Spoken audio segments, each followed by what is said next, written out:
Dear Swami, thank you for bringing us all together here today, along with your instruments, Brother Al and Sister Rasan, for another meditation session.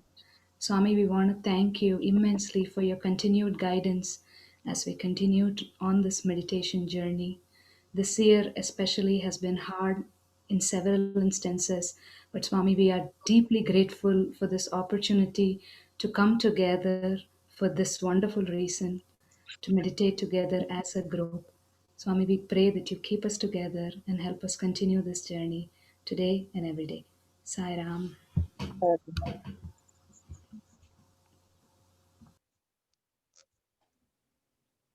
Sai Ram. Thank you, Anushar, Brother Al and Sister Razan. Welcome again. This time we've opened it up to the entire region. Brother Ramesh had sent a reminder, so we hope many people can make use of this opportunity. So it's not the usual group, but we have the new group of people also joining. So just for your information. Very happy. Thank you.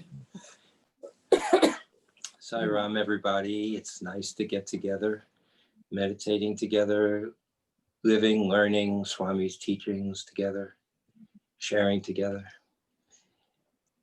I guess we could start off with if there are any questions about your meditational practice. Please feel free to open your mic one at a time, and we'll try to answer those questions if you have any.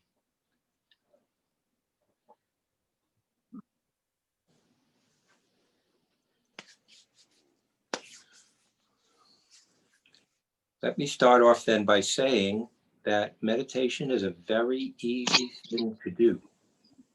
It's very easy to meditate. God within each of us, Swami within each of us, knows perfectly well how to meditate. And within us, he can be the meditator. It's very simple. Just let him do it. How do we let him do it? We cooperate with him, with God within ourselves, by allowing our mind to be meaningless. The mind, with its thoughts, feelings, attachments, desires, experiences, reactions, likes, dislikes, opinions, interactions with the environment through our five senses and our body, is meaningless. If we have that attitude toward the mind while we're meditating, then we will have a true meditative experience. But how does that come about? It comes about through perseverance, persistence, patience, and regular practice. Whether it's once a week, every other day, every day, twice a day, 3 times a day, whatever the routine that you can get into meditating, start from there. Begin from there and follow through, making a promise to Swami and Swami within you that this is what you will do. To God in any form, if you adore another form of God, doesn't matter. And all names are one, all forms are one. Swami once said, if you think that this body is God and that's it, you've missed the whole point of why I've come. So all names are his, all forms are his, all forms are hers, all names are hers. God has no gender. So if you say to yourself, this is what I'm going to do, God. This is what I'm going to do, Swami. I'm going to practice more and more regularly each and every week or month Start off with whatever and wherever, and become more regular from there. So patience, persistence, perseverance, and practice, 4 P's of meditational consciousness in evolution through meditation. It's like any other sadhana, except meditation itself is a state of consciousness that we arrive at first through concentration, then contemplation comes where we're inspired by a thought of God or an awareness, an experience. And then that expands, brings us beyond the mind when we're in true meditation, which is a state of consciousness beyond the mind, beyond the senses. So I think of your questions, because we're going to once again open the mic after Roseanne shares what she would like to share. So Swami's thought for the day has been a lot of, how we look at a picture of him or a deity, how we, look at a statue of a deity. And he said and he also talked a little bit about meditation, and what's important, he says, is to not just be seeing it as a picture. The picture represents, like if we have a picture of Swami, it represents him, and it brings the feeling to him about how we feel about him. And it brings that feeling into our heart. I said, is it something that we can help you? Yeah, if you want to help me. Someone's talking. Okay. So it's very important, he says, to feel love while we're doing this.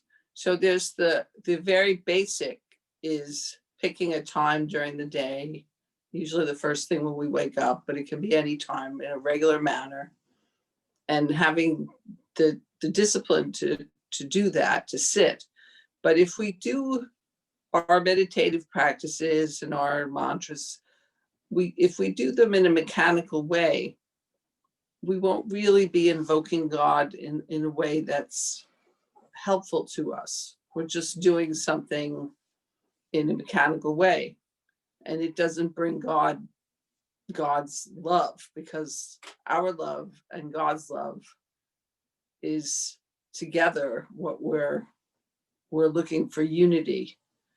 So when that happens, when our love comes with God's love, then our meditation becomes something really wonderful, because we transcend the mind, we transcend our senses, we transcend our bodies, and we go into a divine state. And what I've found is that, everyone is in a different space when they start meditating.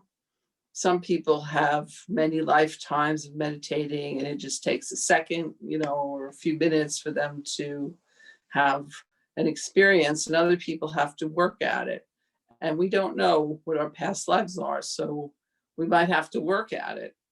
And so the way to make a shortcut for Swami's grace is to really, really love, just to really love him while we're meditating. Brother Wonderful. Murthy has a question. I think he Okay, raised his hand. let me add one thing and hold your question, my brother. Meditation is about this right here, the gateway to God, the heart, not this. This will not bring you to the gateway to God. The mind can't go there. The heart can. Just remember that. Okay, Brother Murthy, your question, sir. You can unmute.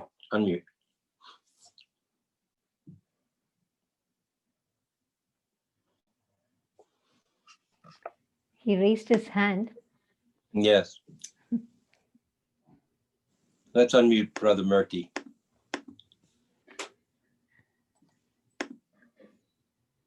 Okay. Okay, anybody else with a question while Brother Murthy gets back to his video chat? Anybody else? Now, how many people here have never meditated before? Everybody's meditated before. Beautiful. How many people here have done some Jyoti meditation? Okay.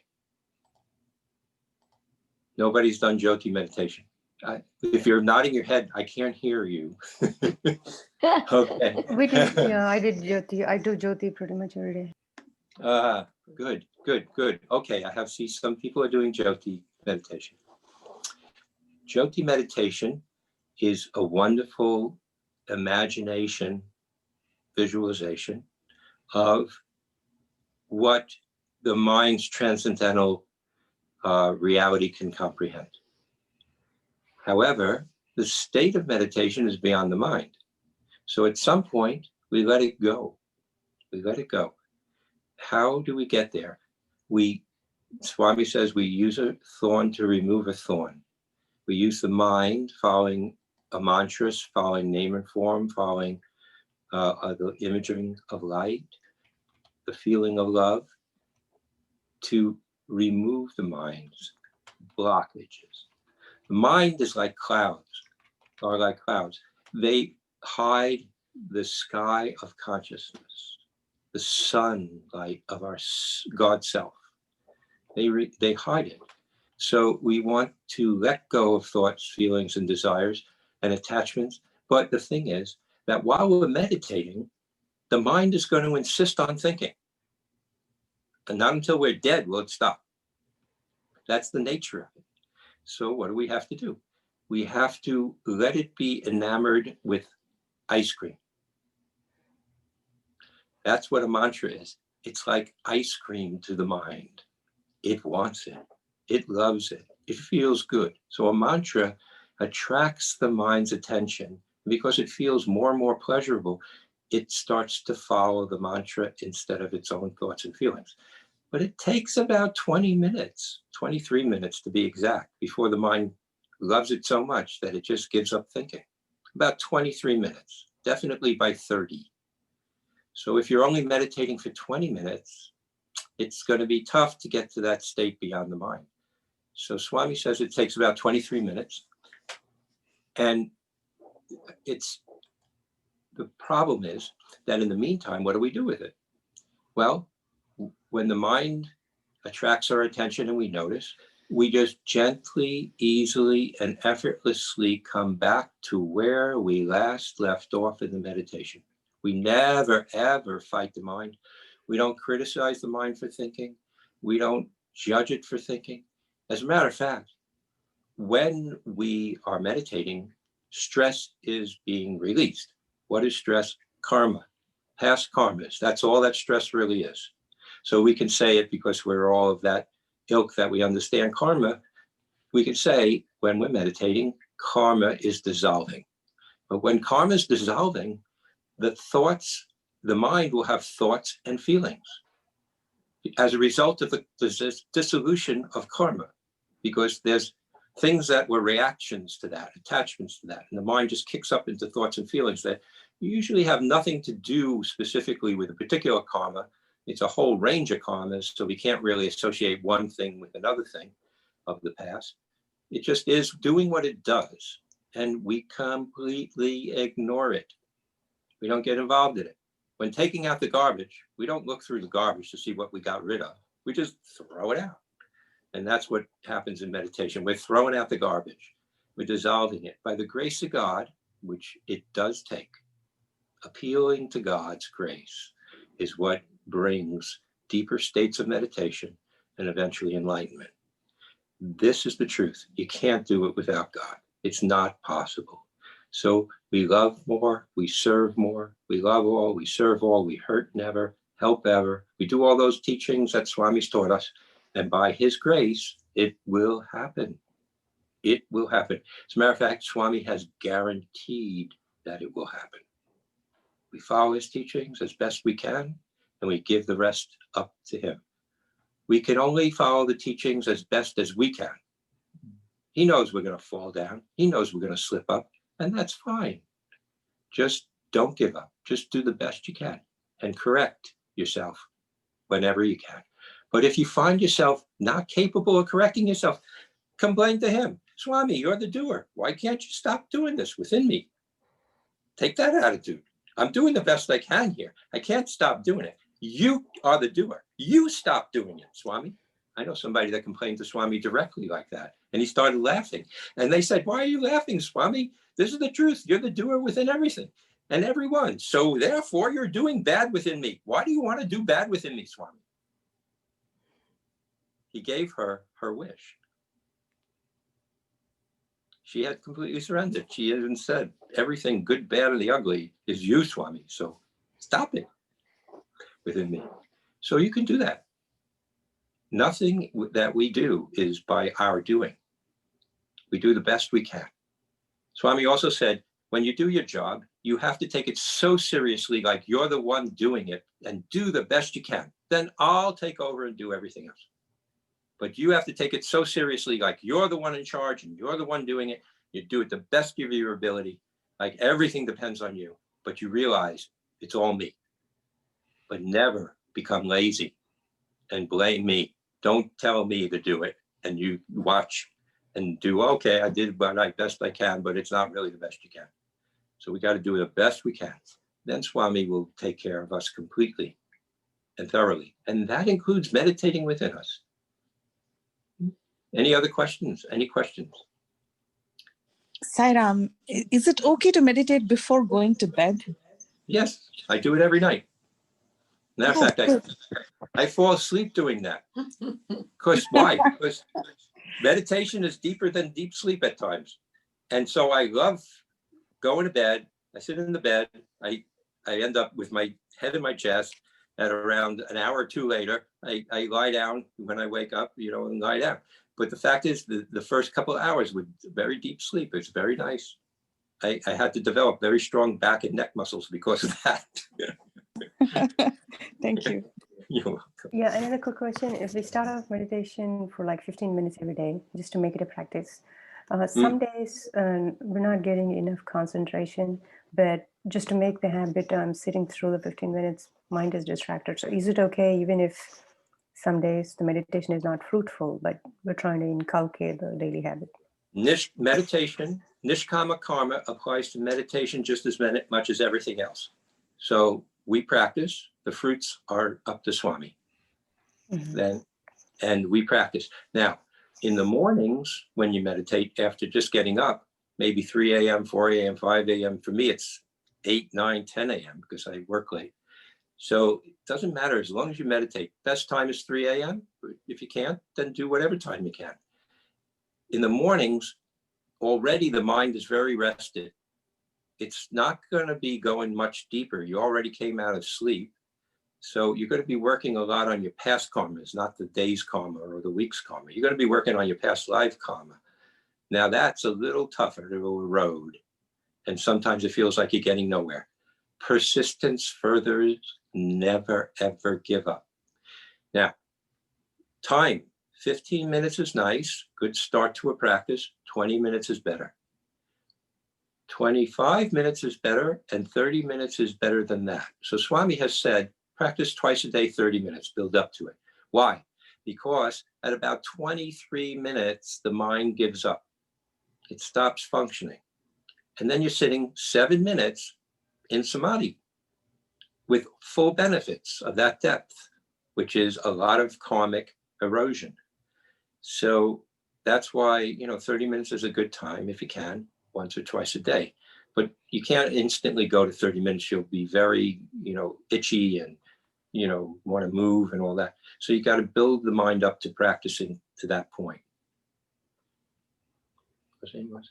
Yeah, there was one point when I started, when I was just doing 10 minutes because I was concentrating so hard. So, and before that I'd done longer. It really varies a lot, and you have to have compassion on yourself. And then as you could do it, and then maybe a year or two later, I was doing 2 hours a day. So it's just working your way into it. The other thing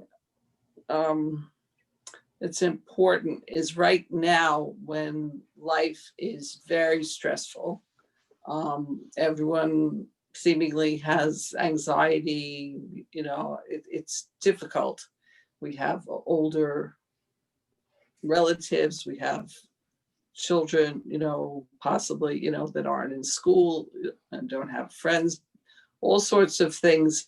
And then our mind is worried, our mind goes into a worried state.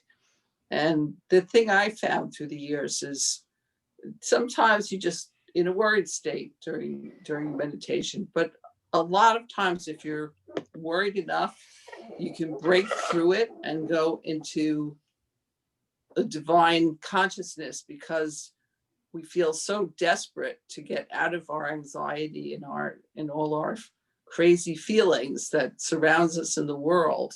We're all picking up, even if we don't have anxiety personally, we're picking up the anxiety of the people around us, all the media. It's very, very much a time right now when we can either sink or swim and just go into, worries and thinking. Did I went past that person that didn't have a mask, what's going to happen, or any kind of crazy thoughts we could have. And what happens in meditation is those thoughts will intrude.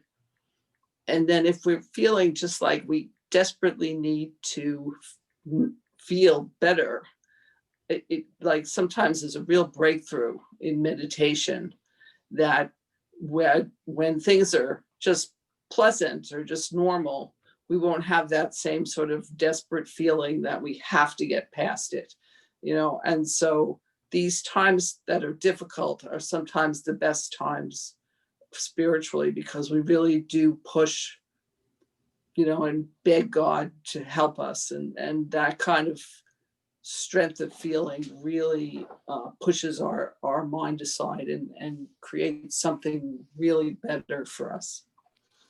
That's good. Thank you. So all these We have a meditation couple of sessions. questions. Yeah, just a follow-up question. All these meditation sessions are really helpful in the COVID scenario. So you mentioned past karma is removed by meditation. Does it matter? Is it only the meditation that we do before 6 a.m. that No, works? meditate at any time, day or night. Meditation eventually becomes 24/7, Okay. meaning you're thinking about God and your relationship to God. Mhm. And you're Yeah. thinking inside yourself, not outside yourself. You're thinking inside yourself. You're looking for God inside yourself. And you're thinking, I'm related to God. Where is he, she? Show me my path. Show me my path. Show me my path, God. Show me yourself. Guide me, guard me, protect me, work through me, love through me, speak through me, act through me, feel through me, think through me. God, I know you're doing everything. That, just like that, that's meditation. And the last question was, we try to practice from 3 to 6 a.m. Matter of fact, today I woke up at 3 a.m. and tried to practice for at least 1 hour. That's when I did it. Is it okay to then go back to sleep, or does it matter? Absolutely. Swami says you go back to sleep afterward. I wake up at 3 a.m. I meditate, or 4 a.m. I meditate. I go back to sleep after half an hour, whatever it may be. Okay. If I could stay awake during it. Sometimes I can't stay awake. I just fall asleep. So I just keep doing it, while I'm getting my night's rest. I make sure I get my 7 or 8 hours of sleep, though. Perfect. Okay. Thank you, Yeah. Saira. Sairam. Sairam, Al Ramesh here. Ramesh, how are you? I'm good. Sairam. Hey, one question. When we the thoughts, that negative thoughts like what Roseanne was mentioning about, we worrisome thoughts keep coming into our head while we're meditating. Is it okay to substitute it with some good thoughts? Yes. Or should we just try to not have, because I've tried it multiple times, but when I go to a happy place, or my visit to Prashanti, when I was seeing Swami, some kind of good thoughts like that, if I keep replacing them with those negative thoughts, is that prescribed? That's one type of meditation, negative thoughts being replaced by positive thoughts. That's a meditation. But remember this, as long as there's a mind, there's going to be a positive and a negative. You're never going to win the battle, because the mind's, by very nature, is totality of positive and negative. So you can't, it's like trying to eliminate the shadow side of the subconscious while you have the conscious, positive light side. Well, the shadow side is going to be there as long as you have a mind. The mind's nature is positive and negative. So yes, from negative mind, we move to positive mind through our efforts, but that happens mostly during the day.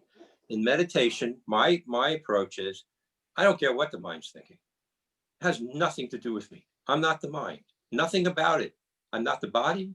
I'm not the mind. I'm not the thoughts. I'm not the feelings. I'm the observer of those thoughts and feelings. And as a matter of fact, I'm not even the observer of that. Because that's higher mind, that's Buddhi, observing the lower mind. I'm the observer of the observer. I can watch myself watching myself. And who is it that's watching? This is consciousness. This is awareness. This is existence. And I'm not even that. Because before existence, before awareness, before consciousness, who am I? Before the manifestation, the unmanifested manifested, Swami tells us, you are God, you are not different from God. You are the indivisible, supreme, absolute, Satchitananda, truth, consciousness, bliss. We're not even consciousness though, because consciousness came out of the unmanifest. But for now, if you can't understand that, stay with I am consciousness. I am awareness. But Swami said, if you think I'm this body and this manifestation, you've missed the whole point. I have a kind of a follow-up to things you've said tonight. First, I want to thank you very much for these evenings. They've meant a whole lot to me, and I've learned something every single time. But I've had this experience of having, and this goes with the karma, I've had thoughts of old bad times or bad things I did come up in the strangest times when I'm starting meditation or going into it, and it's just shocked me, like, where did this come from? And I would have strange desires that I haven't had for years, and they would come up, and you're explaining, I think maybe the other thing you said last time was you mentioned Shakti clearing consciousness, and that also, it started to make me think, well, maybe I'm cleaning out my consciousness. That's right.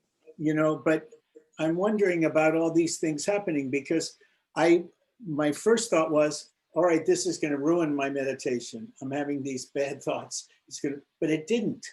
No, that's cleansing. And that surprised, I couldn't understand it. So that's something I wondered about, and if there are any advice you could give. So dark clouds, brilliant clouds, nice clouds, thin clouds, they're all clouds. All karma are clouds. Dark doesn't matter any more than light. As a matter of fact, you're not the darkness and you're not the light. You're the source of that. So don't react to the good. They really don't react to the bad, and don't react to the ugly. Don't react to any of that. Just watch it. It's dissipating. Let it go. It's not who you are. And you never did those things anyway. It was God doing it all the time. So the ego thinks it did it. The ego, even ego can be, I'm such a great person, I'm a grandiose thing, or it can be, I'm not deserving. I don't deserve this. I'm not good enough. That's another side of ego. Both are ego. Let it go. Let it go. Don't react to it when it comes back up into your consciousness. It never was you in the first place. Does this mean that I'm clearing them out for good? Absolutely. Oh. And all the time, Swami says, everything that happens is for the good. Everything. And he's the doer of everything. Swami's told us those two things. And by the way, he also said there are no victims. So it's all a divine plan, a divine play. And you just have to let the Maya go. It's just divine play. It was always God doing everything in the disguise of who you think you are. A body, a mind, whatever. We're not that body mind. We never were. Well, thank you very much for that. And one last thing is I would love to know where to find out more about these 7 chakras that are above the 7 I knew about, because I've never heard about that before. But thank you. You're welcome. So you'll never hear it in Swami's words. Well, Swami, it says do 21 ohms. You know, That's right. That's for each of those Chakras. chakras. But we don't really need to know about them. We just need to be. Okay. The one that's nice to know is the 8th one right above, an inch above the Yeah. crown chakra. Because if you focus on that, you instantly start pouring out the top of your head. So there's tricks to getting up to the top of your head. Just focus on the top of your head. Don't worry about all the thoughts and feelings below. And love more and more and more and more. And then focus an inch above your head and it starts pouring out like the sun shining. And those are a couple of tricks that we use in meditation. Thank you so much. You're welcome. What will your advice be for someone, a beginner? Will japa dhyana, meaning repetition of the Lord's name, is that easier than sitting calmly and trying to follow your mind, control your mind, and then come back to the present? Which is easier for a beginner? So beginning meditation requires a little better training and concentration. Beginners learn how to concentrate. So concentration is not something you force ever. It's something that starts to develop naturally. It's the building up of your Ikta Shakti, your internal willpower and focus. So that comes gradually. Now, it comes for different times for different people. If doing japa focuses your mind, make sure the mantra is short. Swami says, keep the mantra short. Don't do japa for meditation on the Gayatri, for instance. Om Bhur Bhurvah Suvah Tatsavito Varenyam Bhagavad Vyasidimahi Dio Yonat Prachodayat, because you're busy saying the words. So just Om. Om Namah Shivaya, Om Namo Narayana, or just Om Shri Sai Ram or Om Sai Ram. That's good enough. And Swami says, keep the mantra short if you're going to use it for meditation. If you want to do 108 Gayatris, that's great, but not for meditation. So But it does teach you concentration, because obviously your mind will go, when you're doing any mantra, your mind will go off and you have to bring it back. So that's the similarity, you know, between, but for meditation, it's something easy. don't stick to the number. The number is meaningless. Whether you do 108, 1,008, 10,008, God doesn't care about that. What God cares about is the mantra so occupies your mind that you get absorbed by it. The mantra absorbs your mind, and then you love God so much through that mantra that all of a sudden you realize, I am that. Perfect. Oh, thank you. You know, Saira. Are we ready to meditate now? If there's no more question, we can have questions afterward. Let's do some meditation. Okay. So we like to start meditation with pranayama, Swami's pranayama, for beginning meditation, calms the mind down. And the way it does that is it allows the mind to not think as much through pranayama. So we breathe, we do our right hand and we close our right nostril and we breathe up the left. You could do it to a count if you like, it doesn't matter, 5 or 6. Full breath, and then we close the left nostril, 2 fingers in the middle of the hand, the 2 middle fingers. With the left nostril closed, we breathe out the right. An equal number of breaths, so maybe even 1 longer. So if we do 5 in, we do 6 out. We do 6 in, we do 7 out. And then we return to breathing up the left and out the right. It's not circular. It's not breathe up the left, breathe out the right, breathe up the right, breathe out the left. Not that one. No, it's not alternate, it's circular. It's breathing up the left and circular, as my wife says, not alternate, and breathing out the right. So let's do that for a few minutes. We do that for about 2 or 3 minutes prior to meditating.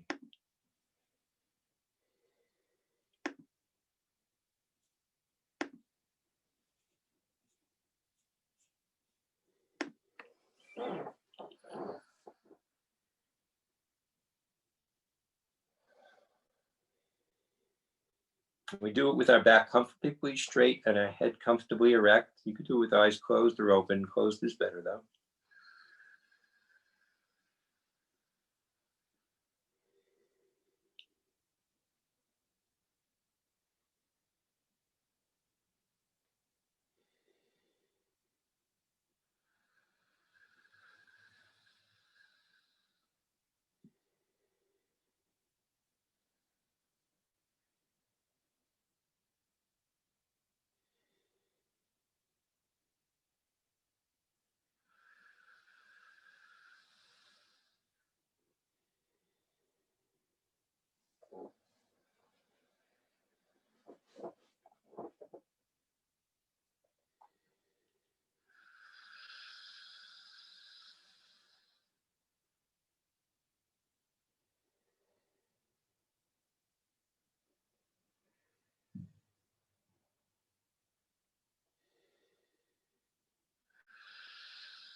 Okay, so now let's open our eyes and stare at a candle flame if you have one in front of you, or a spot on the wall in the room you're in. Fixate with open-eyed gaze on that spot or that candle flame. And whatever the mind's thinking, let the thoughts gently, easily, and effortlessly come back to Om when you are aware that your mind's thinking other thoughts than the spot you're looking on or the candle flame. Let it dwell on Om, gently, effortlessly, easily coming back to it without criticism or judgment on the mind for wandering.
Very good. Swami calls this dharana. He says, practice this for 2.5 to 3 minutes every day. So now let's close our eyes, and Roseanne's going to lead us into the meditation and carry it on. We'll do 3 Oms to begin.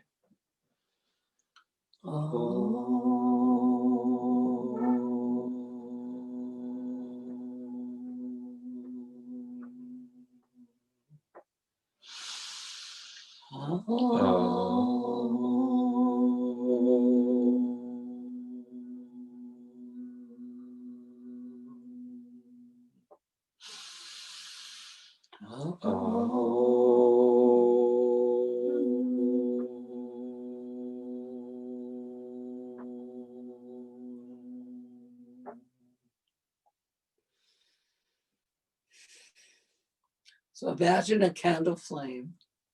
If you have one in front of you, you can look at it. Otherwise, imagine it in the center of your forehead.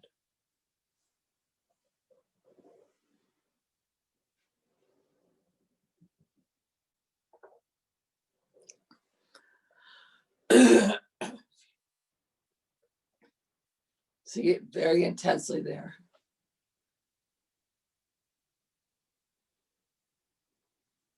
This is concentration. Now see the flame, the light coming from the flame.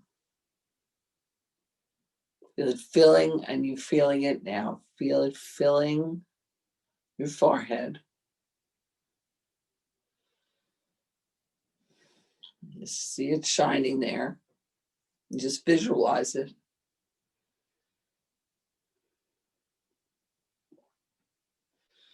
Once you've done that, Swami says you allow it to make a path of light into your heart center and the center of your chest.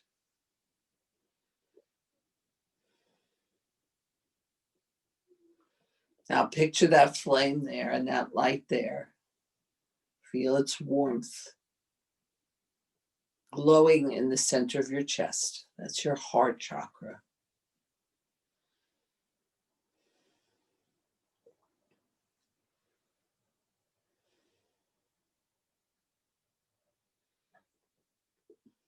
And when you've done that, then see the light glowing around you,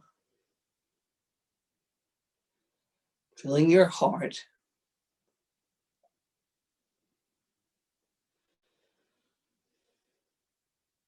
And this flame is exactly like a lotus blossom that's closed. And in this beautiful light of love, we're just going to see petal by petal the lotus of our heart opening. Visualize it, each petal opening. And the light shining brighter and brighter.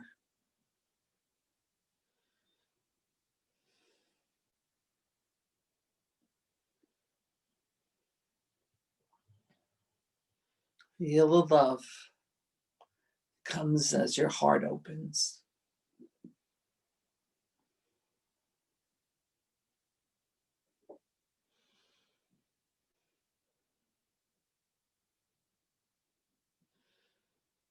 The lotus of our heart is filled with love and light, open,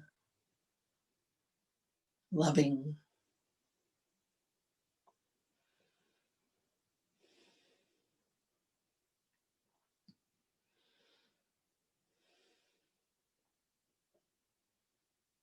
Concentrate very hard on it. See the light. Feel the light. Feel its warmth.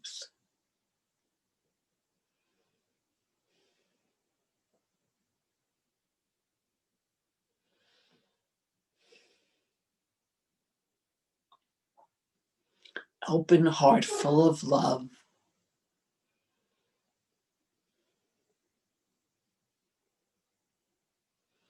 Shining brightly.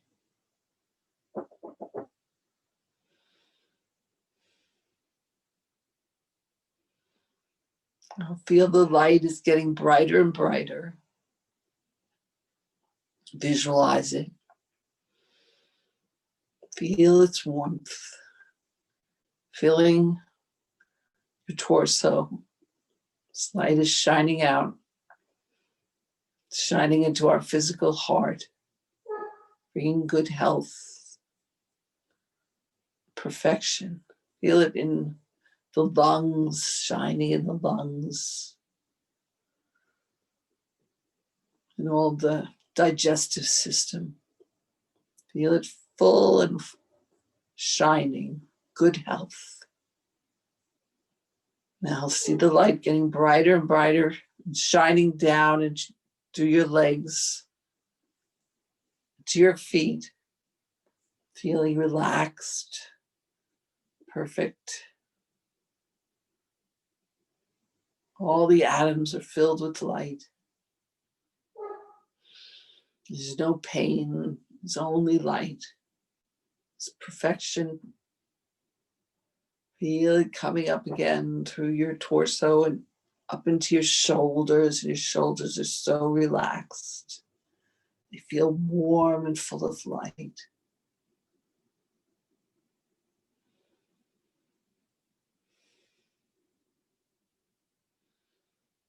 With each breath, the light gets brighter, the love feels warmer. Our body is full of light and health.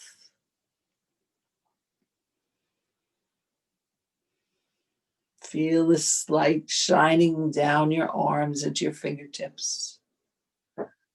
Every atom is full of light, relaxed, shining, happy.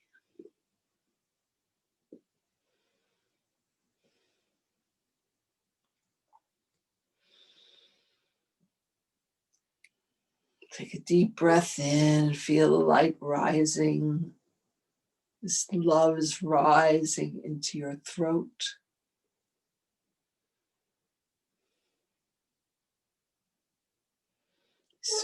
This beautiful light of health, perfection, shining in your thyroid. Metabolism is perfect, shining into your tongue, your voice box. All our words are words of love and truth.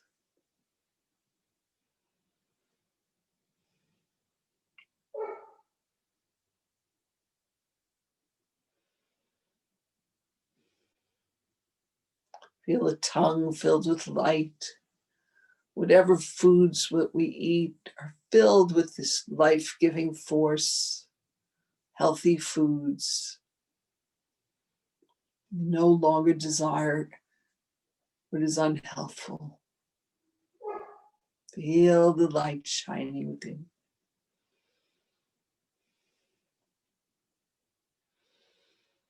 You can feel it rising into your ears.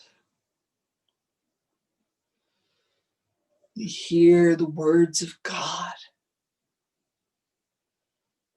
We hear goodness and mercy.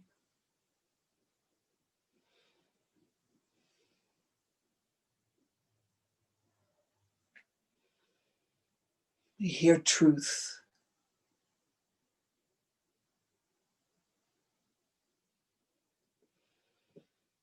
Let it shine through your brain, through your eyes, that they see goodness.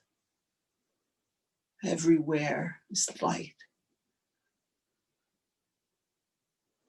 Everywhere is the divine. All that we see.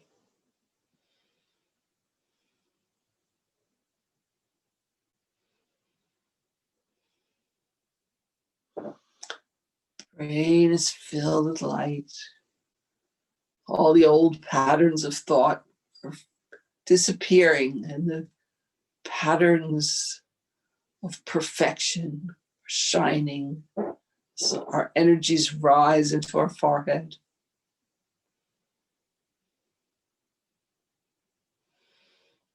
The spiritual world is all light.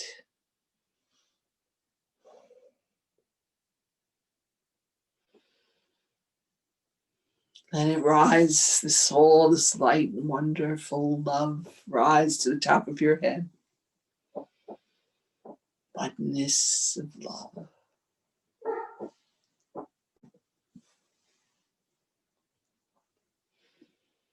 Breathe that love from your heart center like the sun that's expanded within you. Visualize it. If you're a beginning meditator, just stay with so breathing in, hum breathing out in the breath if you prefer. But if you can concentrate and imagine the light within you shining like the sun, let it shine out the top of the head by just putting your attention there. It's easy to rise from the forehead to the top of the head if you watch the sun rising at dawn in your forehead to high noon at the top of your head. Let that awareness encompass the whole of the temple of the body. Let that imagination that you are the body and only the body, let it go. You are the sunlight of consciousness. You are love incarnate. You are the embodiment of divinity. Swami himself is calling forth to merge in the oneness of the ocean of love, the ocean of light. True are you. Focus at the top of the head and let that whole body be immersed in God's love, God's light. When other thoughts come and you notice, just come back gently, easily, effortlessly to where you last left off and focus on that. Sometimes it helps to have Om in the mind while you see the light within your body. Om itself is such a powerful mantra. It can take you all the way home.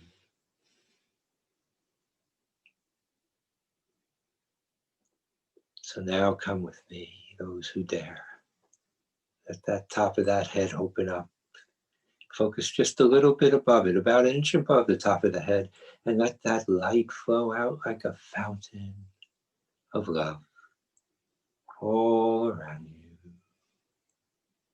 If it's difficult, call on Swami to help.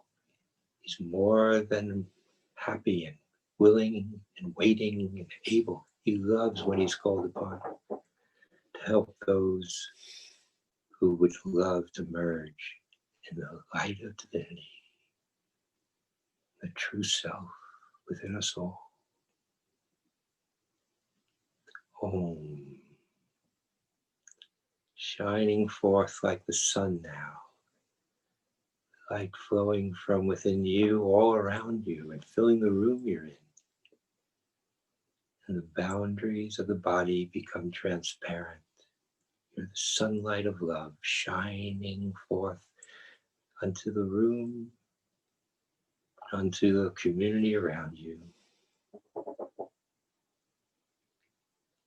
Whoever comes to mind, friends, family, strangers, acquaintances, even so-called enemies or foes, God in all those forms, see them in this light. Same light in you, same love in you, same consciousness is in them. God and everywhere, all the time, masquerading in so many different forms. I see you, God. I know the trick of Maya is dissolving. Om, I am that I am. Om, take me home, Swami. Take me home. Take us home. Om, I am.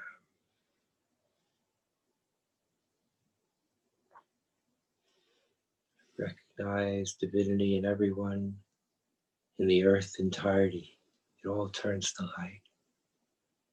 Sky, the clouds, all to light, all different forms of the one. Stars and the space between them, all the body of God. How magnificent we are. All these molecules in the body of God. How magnificent we really are. Filled with love.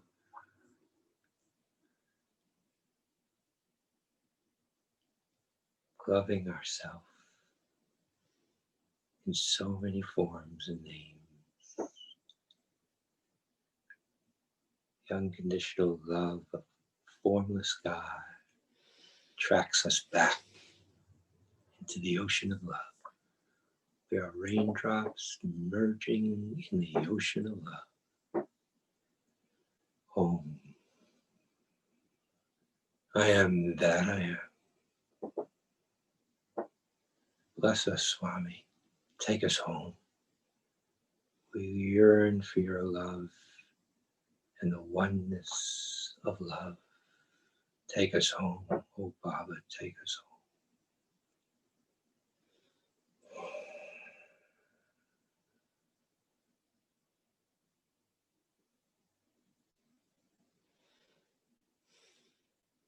No need to fear. There's no way to drop the body when you're meditating. Only love is born. Within us, the truth is born. That is life itself. Om Swami. We see through the delusion that curtain has been pulled back. We are raindrops of the ocean returning to the ocean. We are that ocean, the unmanifest, formless, absolute. I am that I am, the source of Om. Oh God, thank you. Om Swami, thank you.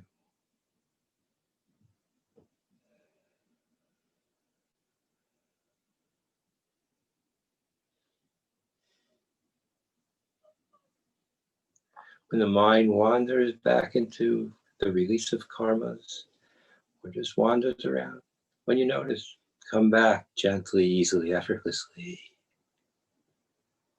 back to where you last left off, with Om in the mind and the light of love within your heart. I am that I am. If you're expanded so much that the body's like disappearing and the mind starts to wander, then come back to the truth of love. I am that I am. I am Om. I am God in human form. I am God in formless. I am that. Like a laser beam, lock on to that truth. Don't let the mind with its smoke and mirrors distract you away from the truth of who we really are. We are God. We are not different than God. We are the indivisible, supreme, absolute, immortal beings of love, eternal beings of light. We are that. I am that I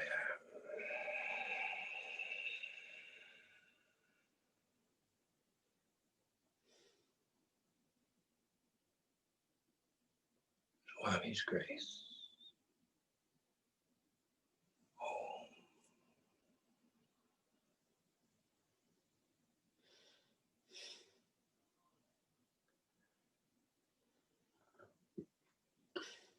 If it gets a little rough with the mind, just love more from the heart. That love will smooth the journey out. Love more. Love all, serve all, even in prayer. Love all, serve all. It's God in all different disguises. Love all, serve all. Om.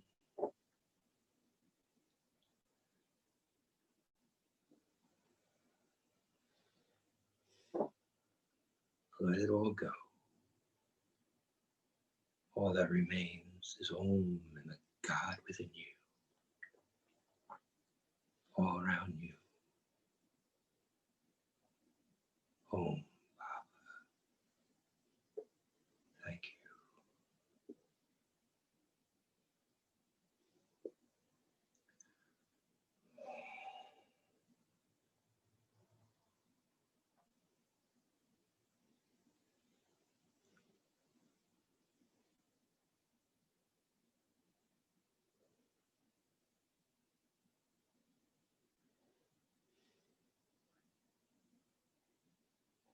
Om Sai Baba, Om Sai Baba, Om Sai Baba Jai.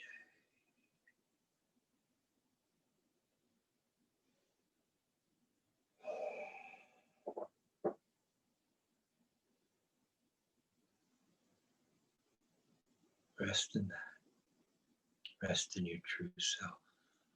Endless, eternal love. If the mind comes up, don't worry. It's good. The karmas are being dissolved. No matter what the mind thinks, it's all smoke and mirrors, illusions. Maya is leaving. Thank you, God. Om.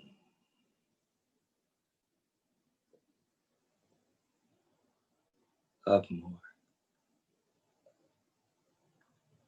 When you think you've loved so much you can't love anymore, love a little more. Surrender to that love. That love is eternal life, immortality.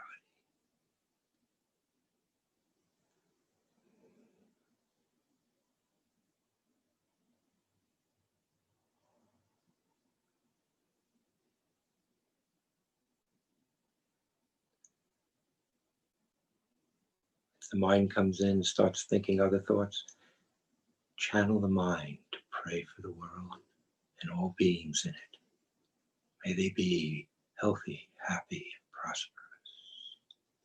May they come into their own Godhead quickly. Bring peace on earth. Om. May all be at peace.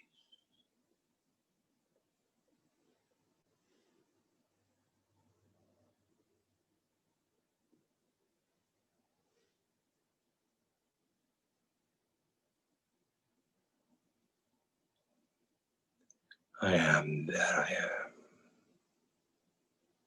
Aham Brahmasmi.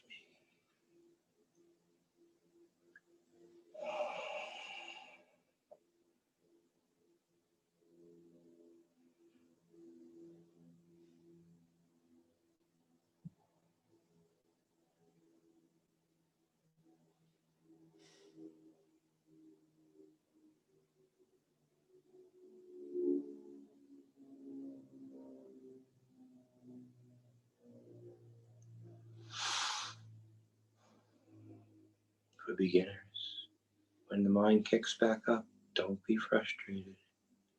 Karma is dissolving faster and faster. Just thank God for the blessings of life, breath, the opportunity, the glorious opportunity Swami has given us to walk with him on this earth, to learn his teachings and follow them. How more blessed can we be than that? Oh, thank you, God, for your love and your sacrifice to come in human form and walk with us, talk with us, love us again and again and again.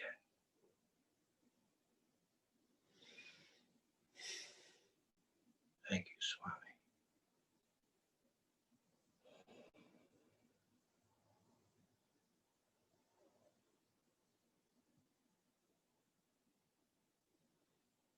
And again.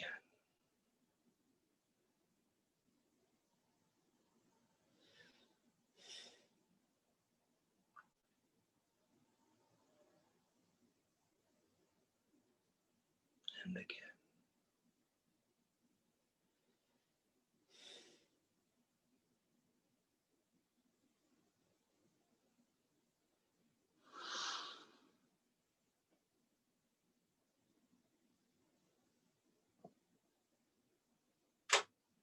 When you think you've had enough, just go for another minute or two.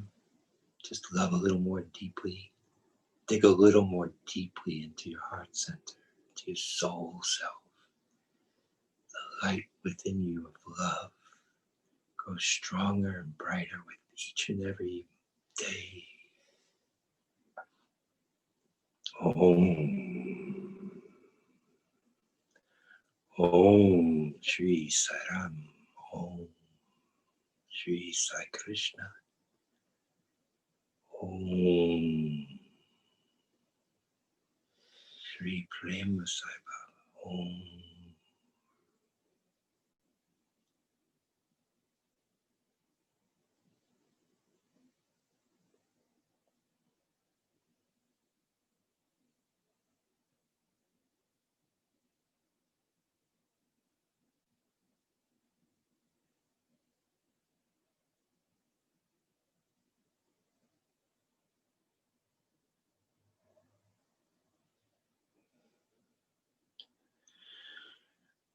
Now, notice where you are in your consciousness. Take a good look inside and feel what you feel, especially in comparison to what you felt before meditating tonight. Who are you? Who am I is the essence of meditation. Asking that question. Who am I? Where have I come from? Where am I going? And what is my relationship to God? Who am I really? Not the body, and I'm not the mind. That's for sure. I'm not the thoughts. I'm not the feelings that I can watch. That's for sure. Who am I?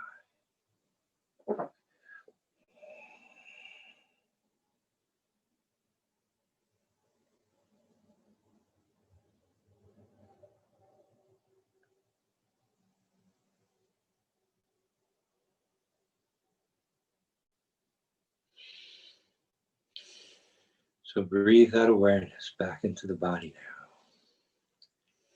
Breathe that awareness into the heart center. That awareness is a living, breathing, every day, every moment thing that becomes so big and so real. It absorbs everything else. Like a black hole, it just sucks creation into itself. And all you're left with is awareness that you and God are one. So bring that back into the heart.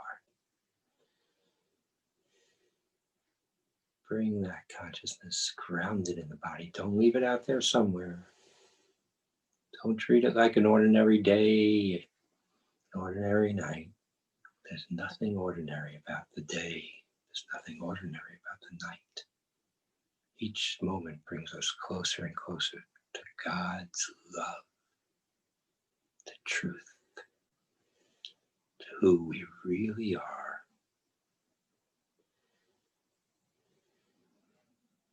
I meditate upon that. So bring this meditational consciousness into the body, ground it, walk it, talk it, breathe it, live it, act it, each and every moment from now on. Remember who we really are. Bring it back. This doesn't happen overnight. Roseanne and I have been meditating for 50 years almost. But it doesn't have to take that long. We just made a lot of dumb mistakes, especially me. So just take patience with yourself. Took Ramana Maharshi 45 minutes. Okay, that was the shortest time I've ever heard it happening. But you too, in a blink of an eye, can be free. Each and every one of us in a blink of an eye can be free. I'm not free yet. I don't know about Roseanne. She looks pretty free to me. But I'm not free yet. But each and every moment deepens and deepens and deepens the experience of our oneness of love and who we really are.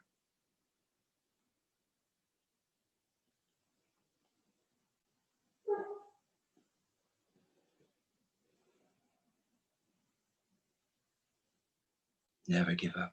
Perseverance furthers. Patience, persistence, practice. So breathe this into your heart center. Now come back into the body. Breathing in, let's take our time, keeping the eyes closed for a good 2 to 3 minutes. As we enter our body, think of yourself as a tree being grounded in the earth with the energies of your body and your life force flowing through the soles of your feet, even like roots deeply touching the core of the Mother Earth and connecting with the Mother Earth. The earth is a being. It truly is Mother Nature, well, Uma, wherever you want to call her. Doesn't matter. The name signifies the reality of Mother Earth. Our bodies came from that. We are born of nature. Connect back with nature and ground this consciousness of God in nature. That's what the Mother Earth is here to support. Shiva Shakti. So come back in. Grounding, grounding, grounding. Let's pray for peace in this world together. I like to do so by 3 Oms, 3 Shantis, and an Om. So if you can join in. If you like, with your eyes still closed, grounding us. Use this energy for peace in this world, praying for peace in this world and the happiness, prosperity, and health of all beings. We support the mission of the Avatar that has gone on for thousands of years.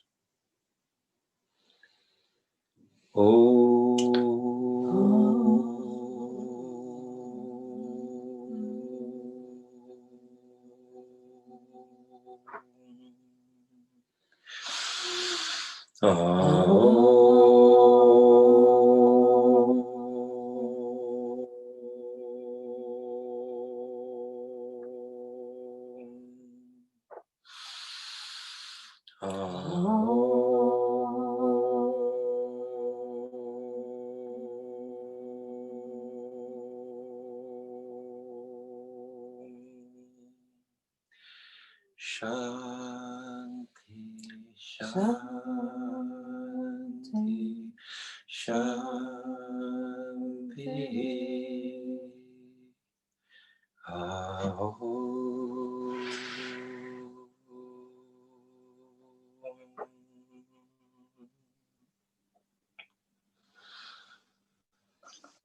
Samasta lokaha sukhino bhavantu. Samasta lokaha sukhino bhavantu. Samasta lokaha sukhino bhavantu. Peace, peace, peace. Peace on earth. Peace, peace, peace. For all the universe. For all the universe.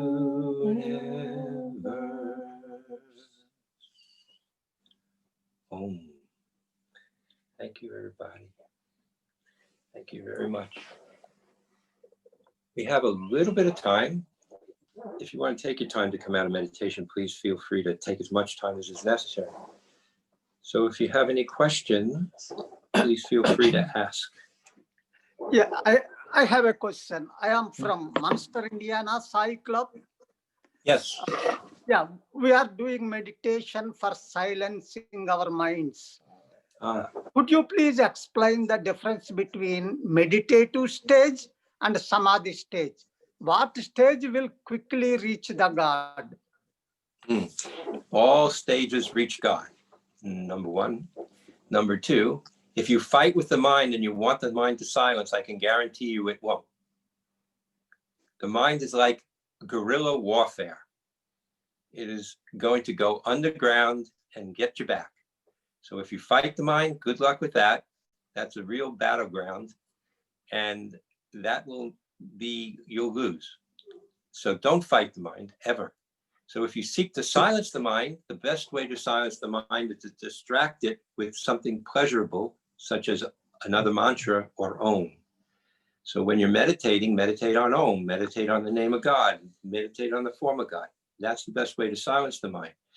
Now, in 1/11 seconds of looking at something and just having that in the mind, like a candle flame or your thumb nail, which Swami's students were doing, 11 seconds is 1 dharana. 12 dharanas is 1 dhyana. Takes about 2.5 minutes. 2.5 minutes of a dhyana, 12 times is 1 samadhi. That's about 23.5, 24 minutes. Samadhi is the state beyond the mind. So concentration leads to contemplation, leads to meditation. Meditation is samadhi, transcendental consciousness beyond the mind, beyond the senses. You could read, Swami talked about it in, I believe it was June 1989, 88. Yeah, 88. 1988. He Dharana. does a good talk about Dharana, In Sanatana Sarati, I think it might be. or the Sati Sai speaks. You know, Satya Sai speaks. So even in Dhyana Vahini, there was some about meditation, correct? Of course. But these Dhyana, Samadhi, he didn't explain fully until 1988, 89. Thank you. Oh, Sai Ram. Ram. I have a question. Yes.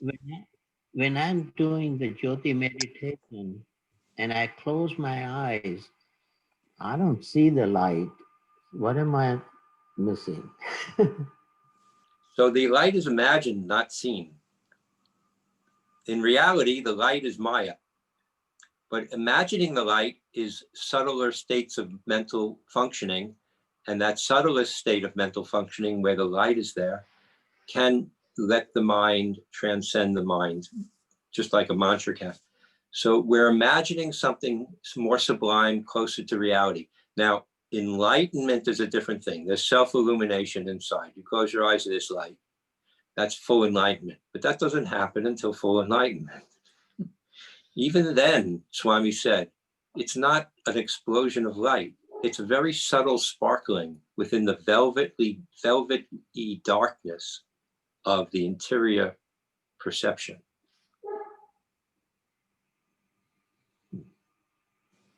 It's like stars. You see tiny sparkling stars in the midst of the velvet darkness. And those stars consume your awareness more and more. So don't, just imagining light is good.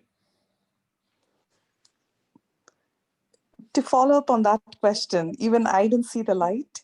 And I have attended many of your guided meditation sessions and I love them.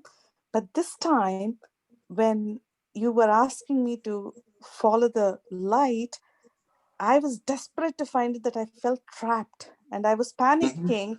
Even though I could hear her voice calming me down, I wanted to open my eyes, but I could not. I felt trapped. That's a very new feeling for me.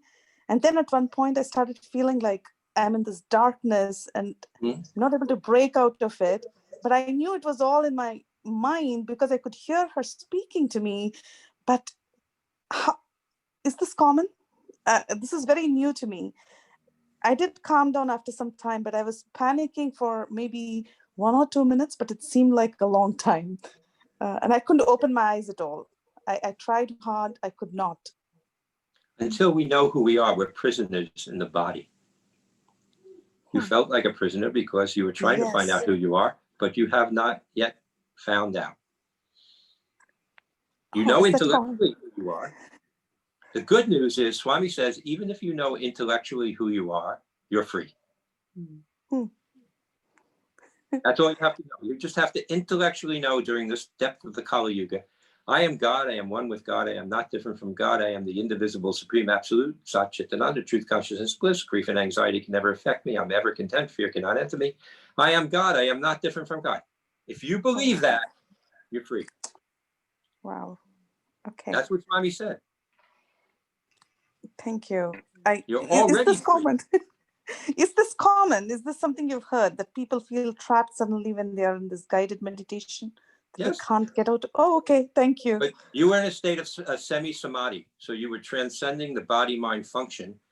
You couldn't open your eyes. You're beyond the sensory perception. You're getting deeper into it, but you're aware that you're not seeing the light and you're seeing only darkness. So you're panicking. Let it go. This too is stress being released. Wow. Thank you. These are karmas being dissolved. You've been doing this for thousands and thousands and thousands of years, thousands lifetimes. Right. This is it. You got 1 or 2 more, maybe 3 at the most. Depending. That's it. You're done. If you want to come back then as a free being, come back. Help. Wow. Thank you. Sai Ram. Sai Ram. If it wasn't for Swami, I know I would be a mud ball. That's it. Swami did everything. Sai Ram, Helen, when can we have the next session, please? Whenever you like, you give us a buzz. We'll be there. Well, Brother Ramesh, please let us know. I'm Anaji from Munster Center. Ram, Brother Anaji. Sairam. Usually it is once a month. I think Sister Sai Prasanna and Anusha planned that out. Okay. We will, as soon as next month, probably somewhere in the middle of January, I think. Once that happens, we will definitely send an email out and you could definitely join. Sure. Thank you, sir. Sairam. Sairam, it would have been sooner this month, but we had conflicts of scheduling, so it was not possible sooner. But we're happy to do anything you want. This is Swami's work. This is nuts. This is important. Jagdish here. I had a question. Like, after some time into a deep meditation, how do I know whether I'm not sleeping like a deep sleep or I'm in samadhi? So if your head's down against your chest and your chin's down at your chest, you're in sleep.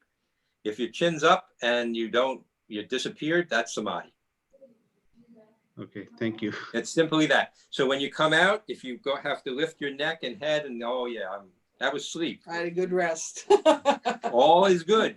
That you needed it. That's why it happened. Get as much sleep as you can. As the yogis get enough rest. Thank you. Yes. Sairam. Sairam, brother, as we were meditating, you were asking us, and Swami also says every time, you'd ask the question that who am I? Where do I start? Where does it end? And we already know that this is a confusion I have.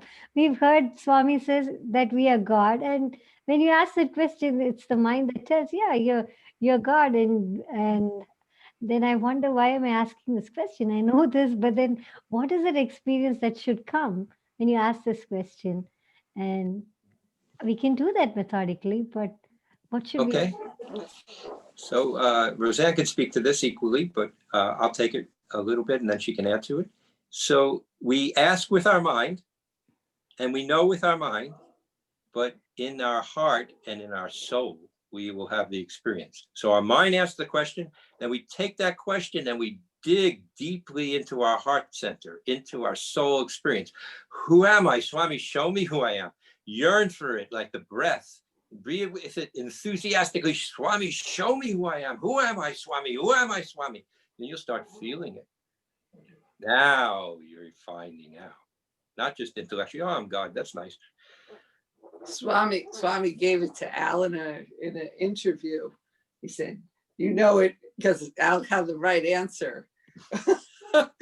He said, what did he say? He said, He said, where is God? I said, Swami, God is everywhere, everywhere, everywhere, everywhere, inside, outside, it's all God. He said, correct. Like, he was a game show host. And then he said, but you don't know it because you don't live it. Live it. Be it. Don't just know it intellectually. Who cares? That's book knowledge. Soul knowledge. That's what counts. So once you experience it, it stays with you. It's like faith that never leaves. But we have to keep asking until we never forget. By the way, after that, he put me into samadhi several years later. Okay, that's good. Thank you. Any other questions? I think there's a question here. How does meditation dissolve past karmas? Oh, because karma is Maya. Karma is Maya. It doesn't really exist at all. And once you slip past the mind's thoughts and feelings, desires and attachments, and you realize, I am that, the whole thing dissolves. To stay there, it takes God's grace to get there, number one. To stay there, God has to say, okay, you're done. No such thing as karma. That's just more illusion. Who's the doer?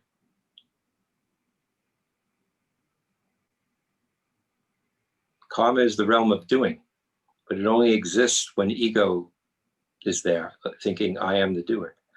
When we know Swami, God is the doer, and we really believe it, feel it, surrender to that, everything that happens, Swami, you did it. I'm doing my best here, Swami, you're doing it. and we surrender to that outcome of everything, the whole thing unravels and the karma dissolves, the ego disappears. It'll try to sprout up again here and there and everywhere. That's the nature of life. And all you have to say is, I surrender to you. I surrender to you, Swami. You are the doer of everything. I surrender to you. That's where the vasanas come in, the tendencies from lifetime to lifetime. And so we want them to become pride seeds so they never sprout again. By all the sadhana we do, we burn them in the pan, like we burn seeds, you know, when we're cooking. And Swami says those vasanas, those tendencies, they will not sprout again once we've done our sadhana. Never give up. Every single breath, just march on. If you forget, you want to watch TV a little bit, you want to watch movies, so what? That's okay. Swami never said, you know, you have to be absolutely steadfast every moment. Well, except for some of his students. Even Swami went on vacations to Cody Canal. He never, you know, he took his students there to have fun and enjoy. He said, go out and buy things to his students in Cody Canal. Gave them money to go out and buy hats and clothing and have fun. You know, it's not like the whole sadhana has to be one big drudgery of, you know, strenuous, God, you know, laugh, enjoy. It's a wonderful journey that God did himself. God created the Leela in the first place. Why? He said, I did this to love myself. I was alone. I wanted to have the experience of myself, loving myself and merging back into myself through the power of love. Okay, great, Swami. Thank you very much. And he's ourself. So the love that we share, that's who we are. That's a wonderful insight. That's a beautiful insight. Explanation was so beautiful. Thank you. Well, once again, we've come to the end of tonight, have we? Well, one Yes. more question. One more question. So does doing yoga and certain kinds of, taking care of health, does that actually help us meditate better? Is there? Yes. I think there's a connection between mind and body, right? I'm trying to. Yes, absolutely. So you got the nadis in the body, the neurological subtle nervous system, the nadis, and all of the subtler energy flows the acupuncturists refer to, you know, Jinsen Jitsu refers to. And in yoga, if you do it slowly, don't do that hot yoga thing, for God's sakes. That's like the reverse of what yoga is for. But slow, getting into a posture, an asana, slowly holding the asana, breathing properly through the asana while you do the asana, all that helps the body become more flexible and the flows in the body become clearer and clearer. And the yogis invented Hatha Yoga because they were sitting in meditation and getting stiff all the time. After a while, they couldn't walk. You know, they just were getting weaker and weaker. So they said, oh, let's do this yoga. And, you know, they were shown yoga and they started doing yoga. So it's actually one complements the other. Sometimes I do yoga before meditating. The body gets relaxed. I have a good meditation. Sometimes I do it afterward. Also, pranayama helps a lot with meditation. And coming out of meditation, you can do alternate breath pranayama, up the left, out the right, up the right, out the left, because that makes the body to be active. Going into meditation, going up the left, out the right in a circular fashion, up the left, out the right, makes the mind calm down. So both are valuable. Pranayama is very valuable. Pranayama, breathing correctly, belly breathing, helps the sympathetic nervous system and the parasympathetic nervous system get to their right balance, and stress is released just through pranayama, they found out. So yogis have known this for thousands and thousands and thousands of years. Swami gave it to us too to do. But strenuous pranayama, and you need a specific teacher to watch over you. So don't do strenuous pranayama. Sairam Alan, I had a question. Since you had said meditation is 24/7 to be done, I was trying to understand what kind of practices do you do, especially if you're in your sleep state, or or suppose you're at work or other things, well, what kind of thought process do you go to keep yourself in that meditative state? So while working, Swami has said, dedicate the work to me and then do your work. Be present with the work. So working, you dedicate the work to Swami. And whenever you do remember Swami or remember God or your mantra, say it, remember. And throughout the day, you might, from time to time.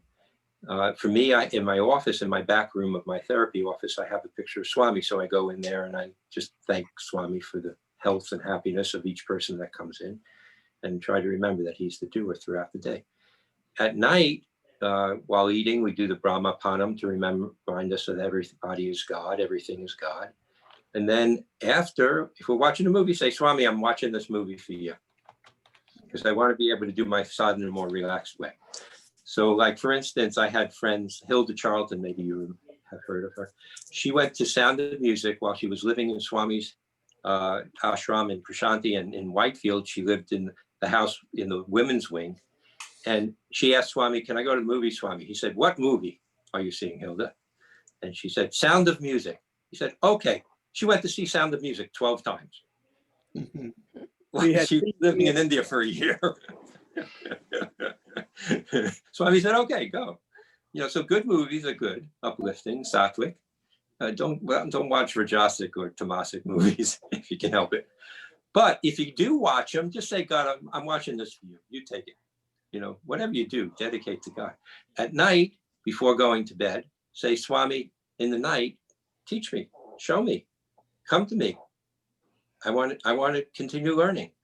And say your mantra, and you might even end up saying it while you're sleeping. Some people have had that happen.